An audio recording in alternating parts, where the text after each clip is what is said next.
الحمدللہ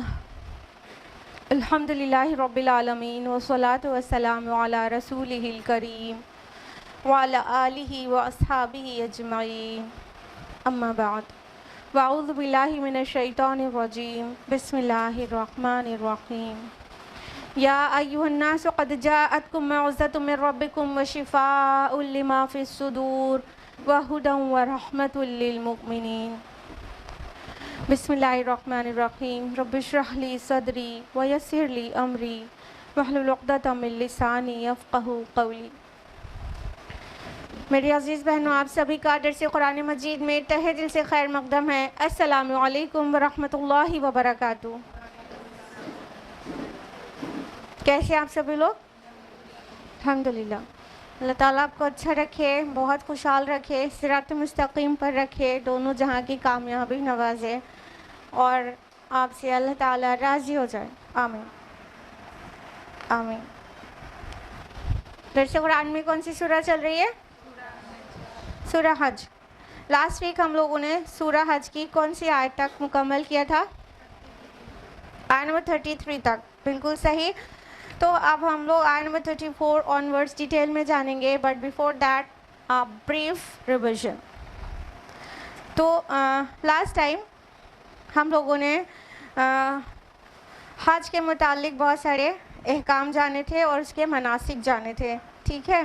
تو آیت نمبر 25 سے ہم آپ کو ریوائز کرانے جا رہے ہیں کہ اللہ تعالیٰ نے فرمایا کہ جو لوگ مسجد حرام سے روکتے ہیں یعنی مسلمانوں کو، ان کے لیے تو مطلب انہوں نے بہت بڑا کفر کا کام کیا اور یہ بہت بڑی بات ہے۔ اور مسجد حرام کو تو اللہ تعالیٰ نے اس لیے بنایا تھا تاکہ وہاں پر ہر کوئی جو توحید والا ہے وہ جائے اور پھر وہ مقیم ہو وہاں کا، چاہے مسافر، سب کو ایکولی وہاں پر موقع ملے۔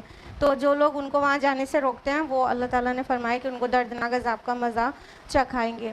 اور فرمایا کہ ابراہیم علیہ السلام کے لیے اللہ تعالیٰ نے حج کے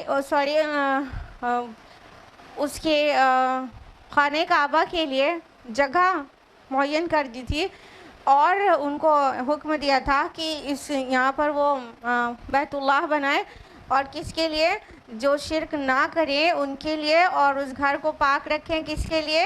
طائفین کے لیے، قائمین کے لیے، رکوع کرنے والوں اور سجدہ کرنے والوں کے لیے، یعنی طواف کرنے والوں اور قیام کرنے والوں اور رکوع اور سجدہ کرنے والوں کے لیے، یعنی یہ خالص توحید کا مرکز ہے۔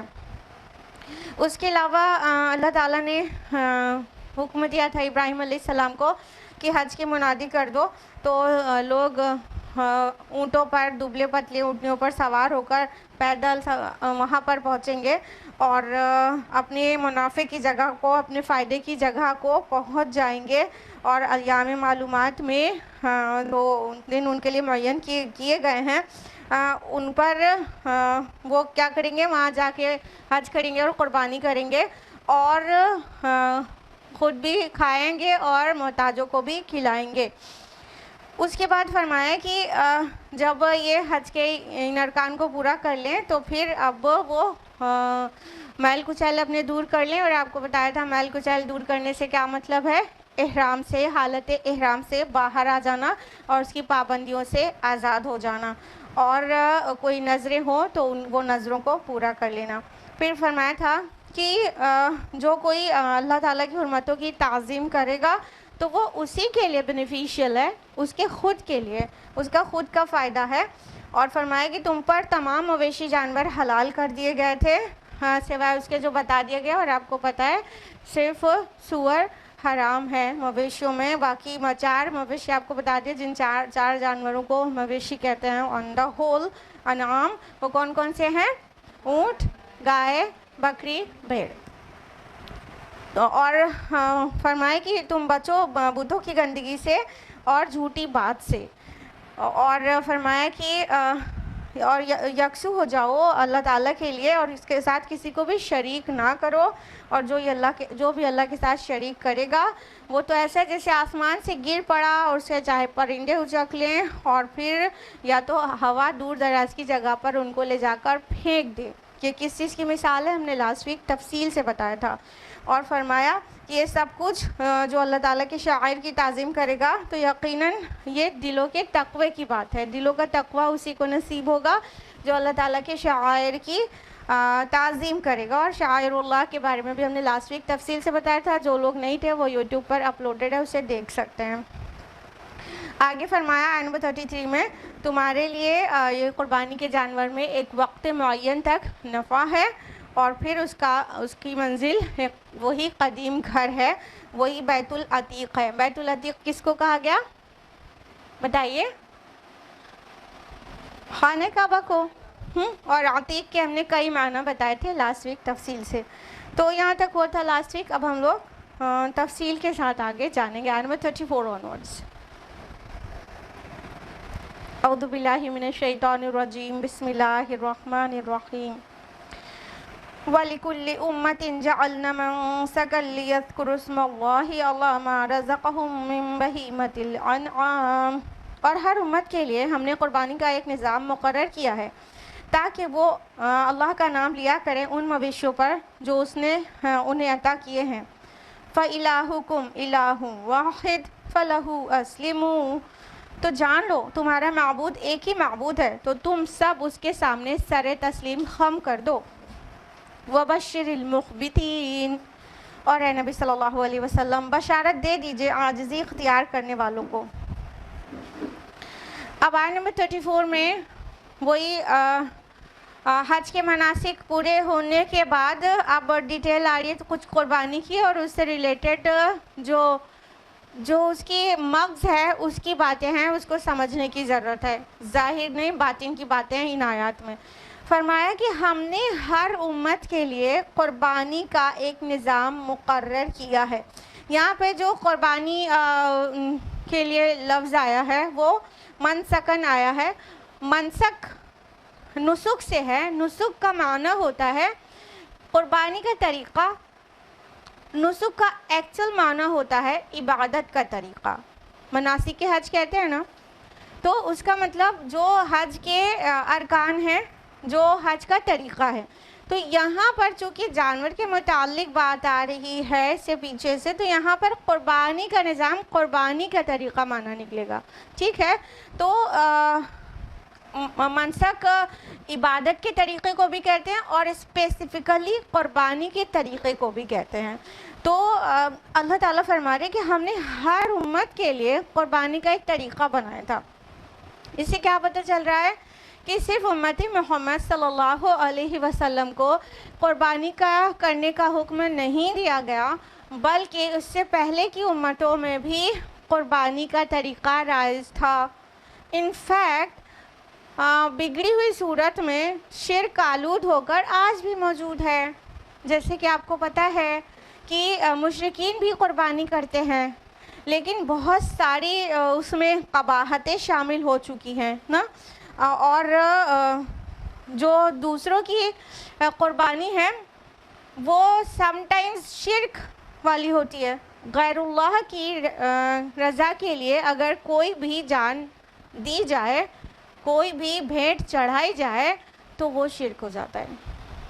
اور کچھ ایسی مکروہ حالت میں قربانی کچھ جگہوں پر مطلب چلن میں ہے، جیسے کہ اپنے کسی کو راضی کرنے کے لیے اپنی اولاد کی قربانی دے دینا، جوان بیٹی کی قربانی دے دینا، چھوٹے سے بچے کی قربانی دینا، اور نہ جانے کیا کیا. ٹھیک ہے. تو یہ بہت ساری چیزیں ہیں جو غلط طریقے کی رائج ہیں. تو لیکن اللہ تعالیٰ نے یہ اس وے میں کبھی بھی نہیں بتایا، بلکہ قربانی کا جو اصل مقصود تھا وہ ابھی آپ کو آگے بہت جلدی پتہ چلنے والا ہے. تو وہ اس میں خالص جو ہے اللہ کی توحید ہے. آپ دیکھیے یہ ابراہیم علیہ السلام کی سنت ہے. ابراہیم علیہ السلام کے جو بیٹے ہیں ان کی بھی اولادوں میں قربانی کا طریقہ رائج رہا ہے. اب وہ بگڑی ہوئی صورت میں آ گیا ہے وہ الگ بات ہے، لیکن ابراہیم علیہ السلام کے اور بیٹوں کی اور جو پروجنی ہے اس میں بھی قربانی کے طریقے رائج ہیں. یعنی آپ بائبل اٹھا کر دیکھیں تو آپ کو ملے گا کہ ان کے یہاں بھی قربانی کا طریقہ ہے، لیکن وہ سم ٹائمز کفارہ دینے کے لیے قربانی دیا کرتے ہیں. سب کوئی غلطی محسوس کرتے ہیں, بڑا برا کام ہو جاتا ہے تو کفارے کے طور پر قربانی دیتے ہیں. بہرحال یہ پہلی امت نہیں ہے جس کو قربانی کا حکم دیا گیا ہے, بلکہ اس سے پہلے کی امتوں میں بھی قربانی کا حکم دیا جاتا رہا ہے, جیسے کہ رمضان کے روزوں کے متعلق جو کہا گیا سورہ بقرہ سورہ نمبر 2 آیت نمبر 183 میں کہ یا ایھا الذین آمنوا کتب علیکم الصیام کما کتب علی الذین من قبلکم لعلکم تتقون. اے ایمان والو, تم پر روزے رکھنا فرض کیے گئے جس سے تم سے پہلے کے لوگوں پر کیے گئے تھے تاکہ تم تقوی اختیار کرو. یعنی وہ یہ کچھ خاص عبادتیں ہیں, پہلی بار تھوڑی نا محمد رسول اللہ صلی اللہ علیہ وسلم کی امت کو حکم مل گیا, اس سے پہلے کی امتوں کو بھی یہ خاص عبادتوں کا حکم ملتا رہا تھا. فرمایا کہ یہ جو قربانی ہے وہ کس لیے؟ اس لیے کہ تم اللہ کا نام لیا کرو مویشیوں کے اوپر, یعنی خالص توحید کے ساتھ یہ قربانیاں یہ سیکریفائزز ہونی چاہیے. اور یہاں پر فرمایا کہ ما رزقہم من بہیمۃ الانعام, رزقہم سے کیا پتہ چل رہا ہے؟ جو اللہ نے تمہیں عطا کیا ہے. اس سے کیا پتہ چل رہا ہے؟ یہ ہمیں موڑ رہا ہے اللہ تعالیٰ کی طرف نا, کہ جو قربانی ہے اس کا تم جانور ذبح کر رہے ہو تو وہ جانور اللہ کا دیا ہوا ہے. ریمائنڈ کرو, ریکال کرو, اس کا شکر کرو کہ جو کچھ تمہارے پاس ہے وہ اللہ کا عطا کردہ ہے, تمہارا اپنا نہیں ہے. تو فرمایا کہ جو مویشی تم کو اللہ نے عطا کیے ہیں اس پر اللہ کا نام پکار کر قربانی کیا کرو, ٹھیک ہے.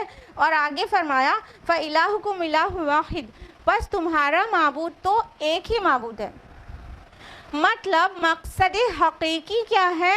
توحید کی طرف پلٹانا, معبود حقیقی کو پہچانوانا. اور فرمایا فَلَهُ أَسْلِمُوا, تم اسی کے آگے سرنڈر ہو جاؤ, تم اس کے آگے سر تسلیم خم کر دو.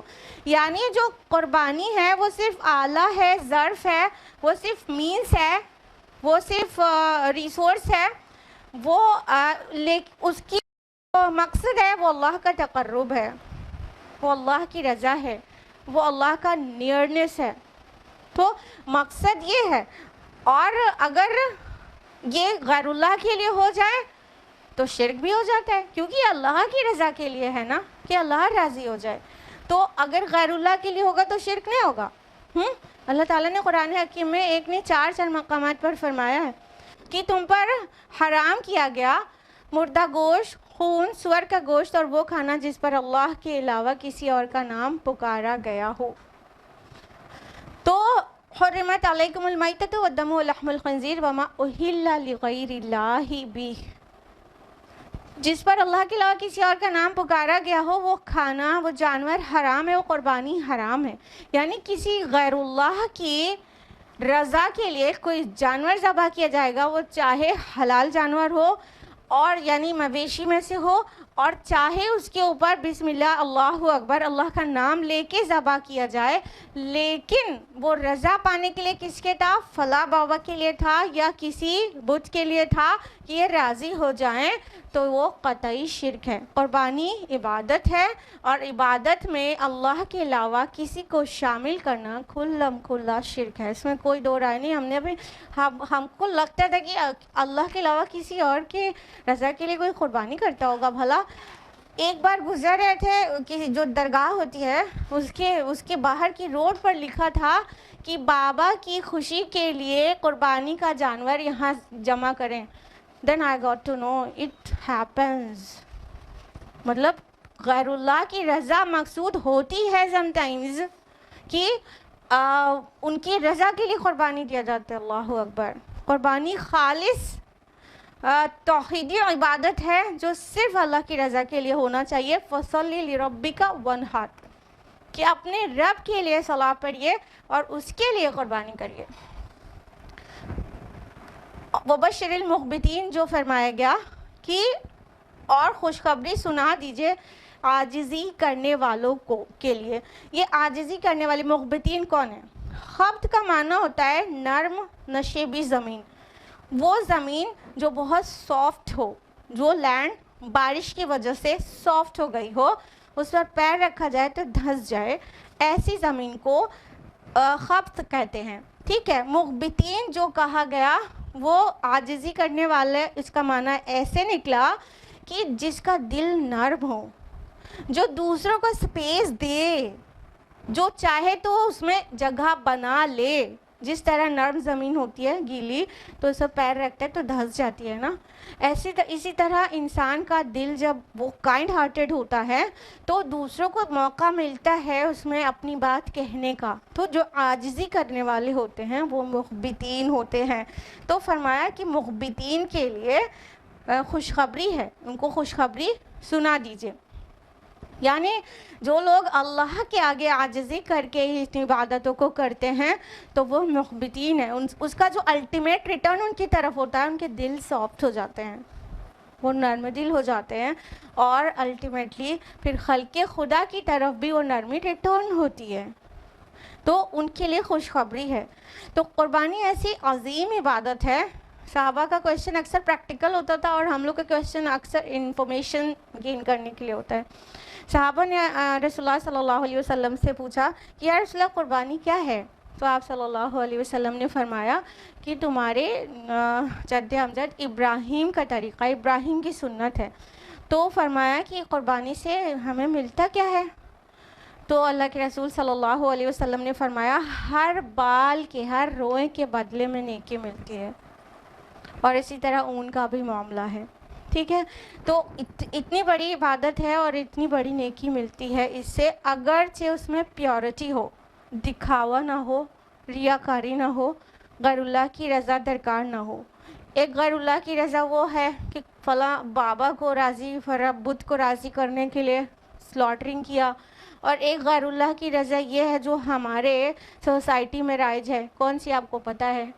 قربانی کا جانور گھر میں آیا، سب سے پہلے موبائل اٹھایا، اس کی پکچر کلک کیا، اس کو واٹس ایپ اسٹیٹس پہ لگایا اور اس کو فیس بک میں ڈالا اور خوب واہ واہی بٹورا، واہ کیا جانور خریدا ہے، واہ کتنا عمدہ جانور خریدا ہے. ہو گئی ملاوٹ. اللہ کی رضا کے لیے تھا کہ لوگوں کا مطلب واہ واہی پانے کے لیے 1.25 لاکھ کا بکرا خریدا ہے، 6 لاکھ کا بکرا خریدا ہے، اور پورے میں تشہیر ہو رہی ہے، اخباروں میں جو ہے خبریں چھپ رہی ہیں. یہ ہم نے ملاوٹ کر دی ہے عبادت کے ساتھ کہ ہم رضا الہی کے لیے نہ کر کے اپنی شان بگھارنے کے لیے قربانی کرتے ہیں. تو ایسے عبادت منہ پہ نہ صرف مار دی جائے گی بلکہ شرک بھی ہو جائے گا، کیونکہ جو چیز عبادت ہے اس میں ریاکاری کرنا شرک ہے. اللہ کے نبی صلی اللہ علیہ وسلم کی حدیث ہے، مسند احمد کی روایت ہے، من صلی یرائی فقد اشرکا، جس نے دکھاوے کے لیے نماز پڑھی اس نے شرک کیا. ومن صام یرائی فقد اشرکا، اور جس نے دکھاوے کے لیے روزہ رکھا اس نے شرک کیا. ومن تصدق یرائی فقد اشرکا، اور جس نے دکھاوے کے لیے صدقہ کیا اس نے شرک کیا. تو یہ ساری چیز عبادت ہے. قربانی بھی عبادت ہے. تو کیا جو قربانی دکھانے کے لیے کرے اس نے شرک نہیں کیا؟ کوئی بھی عبادت میں ریاکاری آئی شرک ہو گیا. سجدہ اگر 5 سیکنڈ کا کر رہے ہیں، کوئی اگر دیکھ رہا ہے تو ہم نے 8 سیکنڈ کا کر دیا، اتنے میں بھی شرک ہو گیا. دکھا دیا دوسروں کو، لمبا کر دیا سجدہ. تو یہ ہے قربانی اللہ تعالیٰ کے لیے، اس کی رضا کے لیے ہونی چاہیے تھی. آیت نمبر 35 ہے، الذین اذا ذکر اللہ وجلت قلوبہم، وہ لوگ کہ جب اللہ کا ذکر کیا جاتا ہے تو ان کے دل لرز اٹھتے ہیں. والصابرین علی ما اصابہم والمقیم الصلاۃ ومما رزقناہم ينفقون، اور ان کو جو بھی تکلیف پہنچے اس پر صبر کرنے والے اور نماز قائم کرنے والے ہیں، اور جو کچھ ہم نے ان کو دیا ہے اس میں سے وہ خرچ کرتے ہیں. یعنی اگر کوئی چاہتا ہے کہ ہم بھی مغبتین میں شامل ہو جائیں، اللہ تعالیٰ فرما رہے ہیں مغبتین نرم لوگ، وہ عاجزی کرنے والے لوگ، ان کو خوشخبری سنا دیجئے. تو اگر کوئی چاہتا ہے کہ ہم بھی مغبتین میں شامل ہو جائیں تو آگے ان کی صفات بیان کر دی گئی ہے. تو ریورس انجینئرنگ کیا کیجئے، چیزوں کو اپنے اندر لے آیا کریے. ٹھیک ہے. اب ریورس انجینئرنگ ہم آپ کو یہ بتا رہے ہیں کہ اگر مغبتین میں شامل ہونا ہے تو یہ آیت میں جو ایٹریبیوٹس بیان کیے گئے ہیں اس کو اپنے اندر اتار لیں. کیا کیا بیان کیا گیا ہے؟ کہ وہ جو لوگ جو اللہ کا ذکر جن کے سامنے کیا جاتا ہے تو ان کے دل لرز اٹھتے ہیں، دل کانپ اٹھتے ہیں.